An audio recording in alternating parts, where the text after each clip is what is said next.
অনেক দিনের একটু পাঁপড় পড়েছিল, ভেজে নিলাম।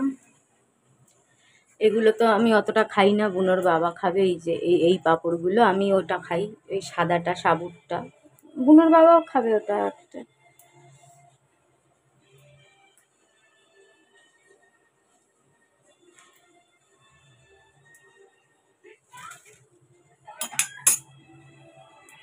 রুটি খেতে চেয়েছিলাম, বুনোর বাবা খেতে দিল না, তো ভাতই খেতে হচ্ছে। একটু ছোলার ডাল, এক গাদা ভাজা, আর একটু মটন, তাও দেখো রয়ে গেল কালকের জন্য। মানে মটন 3 দিন ধরে চলছে। দেখো, বুনোর বাবাকেও দুটো মেটে দিয়েছি।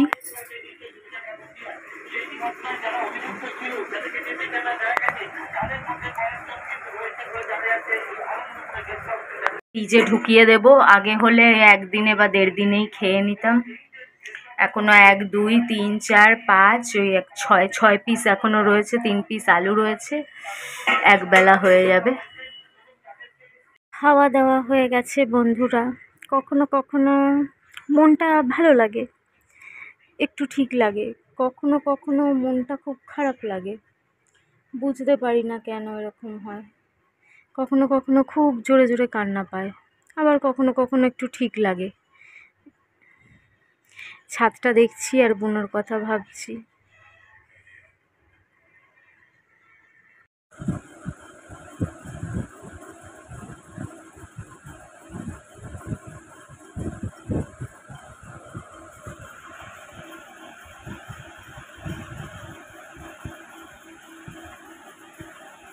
টুকটুক করে ওইদিকে ফিরেছে, টুক টুক টুক টুক করবে।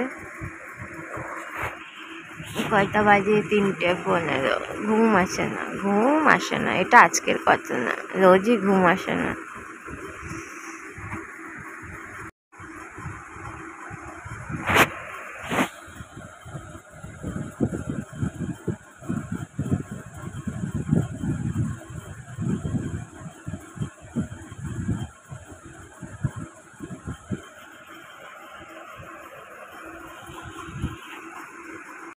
গুড মর্নিং বন্ধুরা।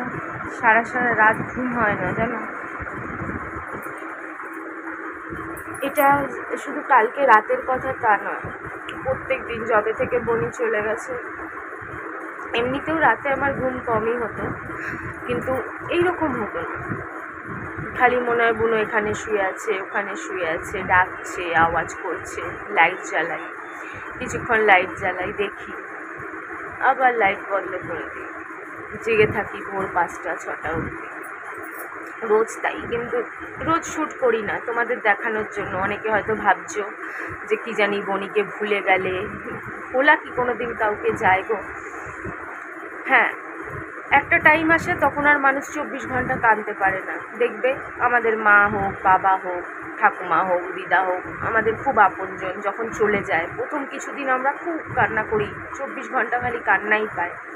তারপর আস্তে আস্তে মনে অনেক দুঃখ থাকে, কিন্তু সবই তো করতে হয়। যারা জব করে, জবেও যেতে হয়, বাজার হাট করে, সমস্ত কিছু, কিন্তু তার ফাঁকে ফাঁকে মনে পড়ে, তখন আপনা থেকেই চোখে জল চলে আসে। তো আমারও হয়েছে যে 7-8 দিন হয়ে গেছে। বেরোতে তো হবে আস্তে আস্তে, নাহলে এভাবে তো বাঁচা যাবে না। এভাবে তো স্বাভাবিক থাকতে পারবো না, অ্যাবনর্মাল হয়ে পড়বো। তাই নর্মাল দেখানোর চেষ্টা করছি ঠিকই, কিন্তু পুরোপুরি কি নর্মাল আর হওয়া যায়? হওয়া যায় না। আজকে সকাল সকাল উঠেই একটা ভিডিও, ইউটিউব চালাতে গিয়েই একটা ভিডিও এলো গালিব স্ট্রিটের, যেখান থেকে বনিকে এনেছিলাম। একদম সেম বনির মতন, ওরকম দেখা যায় না। বনির মতন তো খুব রেয়ার দেখবে, বেশিরভাগ দেখা যায় চকলেট, নালে পুরো সাদা, তো কালচার পমেরিয়ান, নয়তো পুরো সাদা, নয়তো পুরো চকলেট, নয়তো একটু কালো, এরকম বেশি দেখা যায়। কিন্তু সাদার মধ্যে 3 জায়গায় চকলেট, মাথার জায়গাটা, পিঠের জায়গাটা, আর লেজের একটু উপরটা, পুরো শরীরে 3টে জায়গায় একটু চকলেট চকলেট, এরকম খুব কম দেখা যায় রেয়ার। তো আজকে হঠাৎ গালিব স্ট্রিটের একটা ভিডিওতে দেখলাম, ছোট্ট একটু, বয়সটা মনে হয় বেশি কম, একদমই ছোট্ট।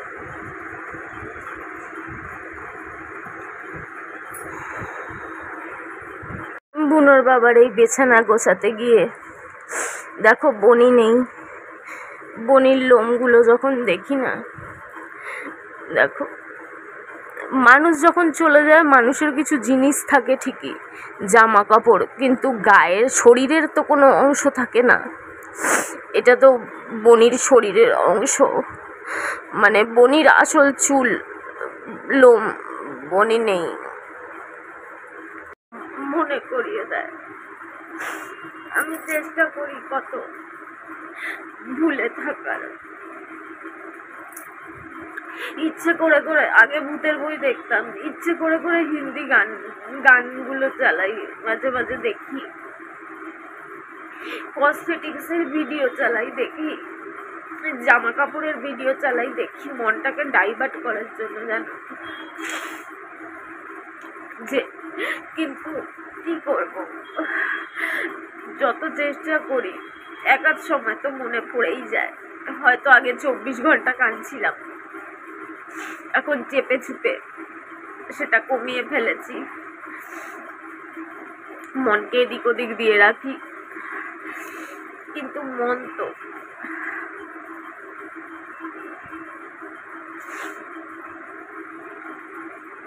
বুনোর বাবা বুঝতে চায় না, খালি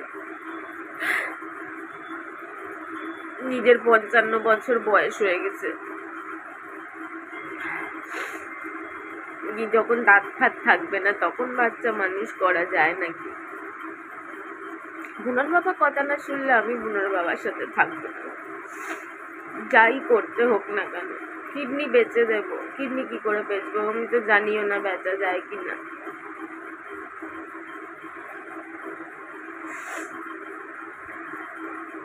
এভাবে থাকা যায় না, এভাবে আমি কোনোদিন থাকতে পারবো না, কোনোদিন না, কিচ্ছু করতে পারবো না। না, যেরকম নানান রকম ভালো ভালো কথা বলতাম, যুক্তিযুক্ত কথা বলতাম, খুব খারাপ কিছু দেখলে সেটা নিয়ে বলতাম, এগুলো কোনোদিন করতে পারবো না আমার জীবনে বনি না থাকলে। ছোট বনি, আমার পিসির 2 ছেলে, একটা বড় বুড়ো, একটাকে ডাকে ছোট বুড়ো, সেরকম ওটা বড় বনি, একটা ছোট বনি। ছোট বনি আমার জীবনে না আসলে আমি কিছুই করতে পারবো না, কিছুই করতে পারবো না, জীবনে কিচ্ছু বলবো না, যত কিছু দুনিয়ায় খারাপ ঘটে যাক কিচ্ছু বলবো না, কোথাও যাব না। অনেক সময় অনেক জায়গায় ভিডিও করতে যেতাম, এটা ওটা, আরও কোথাও কোথাও যাওয়ার ইচ্ছা ছিল, মিটিং মিছিল ভালো লাগতো দেখতে, আমার রাজনীতি ভালো লাগতো, নেতা মন্ত্রী দেখতে ভালো লাগতো, কিন্তু সেরকম বিশেষ যেতে পারতাম না।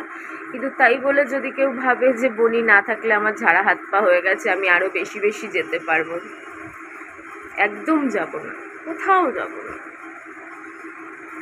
আরও বেশি ঘরকুনো হয়ে পড়ে থাকবো, পড়ে পড়ে মরে যাব, তাও ভালো। আমার চাই না হাত পা খোলা, আমার হাত পা বাঁধাই ভালো ছিল ঘরে, আমি সেটাই চাই, আমি সেই জীবনটাই চাই।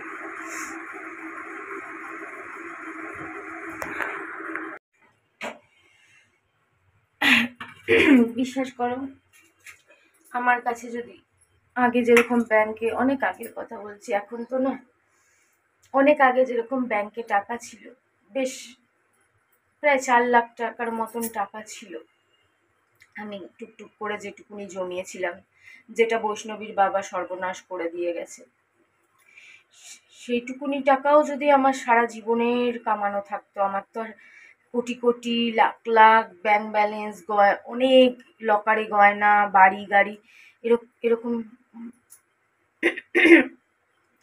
আশা কোনোদিনই ছিল না। যেটুকুনি জমাতে পেরেছিলাম সেটুকুনি শেষ হয়ে গেছে, তার অর্ধেকও যদি আমার কাছে থাকতো না, আমি এরমভাবে হারগিজ থাকতাম না, দরকার পড়লে চলে যেতাম বুনোর বাবাকে ছেড়ে, তাও ঠিক ছিল, কিন্তু বুনোকে ছেড়ে আমি থাকতাম না। এই যে বুনোর মতন দেখলাম না, মনটার ভিতরে আরও যেন তোলপাড়। এই কদিন দেখছিলাম না, অনেক ভিডিও দেখেছি, কিন্তু বুনো তো একটু অন্যরকম দেখতে, বুনোর মতন কাউকে দেখছিলাম না, কিন্তু আজকে হঠাৎ বুনোর মতন দেখে না মনটা আরো ছটপট ছটপট ছটপট ছটপট করছে। কিন্তু কি করব, বুনোর বাবা তো এত তাড়াতাড়ি আনতে দেবে না। তারপর ঘর চেঞ্জ করা আছে, সামনে পুজো আছে, সবাইকে সবকিছু দিতে হবে, টাকারও তো ব্যাপার আছে না। টাকা ছাড়া তো এই পৃথিবীতে ভগবানের আরাধনাও করা যায় না। ভগবানের একটা ফটো কিনতে চাইলেও বিনা পয়সায় হয় না, সবেতেই ভগবানকেও কিনতে লাগে পয়সা দিয়ে। আমরা যখন মানুষের বাচ্চা মানে নিজেদের বাচ্চা জন্ম দিই তখনও টাকা ছাড়া হয় না, বাচ্চা জন্ম দিতেও পয়সা লাগে, সেরকম বুনোকে আনতেও তো পয়সা লাগবে। আগে দাম অনেক কম ছিল, আজ থেকে 9 বছর আগে, এখন একটু বেড়ে গেছে। এই জিনিসগুলো না মানুষকে বোঝানো যায় না। একটা সময় একটু একটু মাথাটা অন্যদিকে দিয়ে রাখি, কিন্তু আবার ঘুরে ফিরে কোনো জিনিস দেখে, কিছু দেখে আবার সেই যেকে সেই, আবার মনটা খারাপ হয়ে যায়, আবার মনটা কেঁদে ওঠে, আবার মনটা ছোট হয়ে যায়। এরকমই চলতে থাকবে হয়তো, এটাই স্বাভাবিক ব্যাপার, তাই না? এতে তো অস্বাভাবিকতা কিছু নেই। এটা ঠাকুমার সময় হয়েছিল, এটা কাকার সময় হয়েছিল। কখনো একটু ভালো থাকছি, আবার কখনো কেঁদে ফেলছি, আবার একটু ভালো থাকছি, আবার কখনো কেঁদে ফেলছি। উফ, আবার বাবা কি কষ্ট দেয় ভালোবাসা, কি কষ্ট দেয়। সত্যি ভাবি, যেগুলো নরপিচার সেগুলোই মনে হয় একটু ভালো থাকে, যারা কোনোদিন কাউকে সত্যিকারের ভালোবাসেনি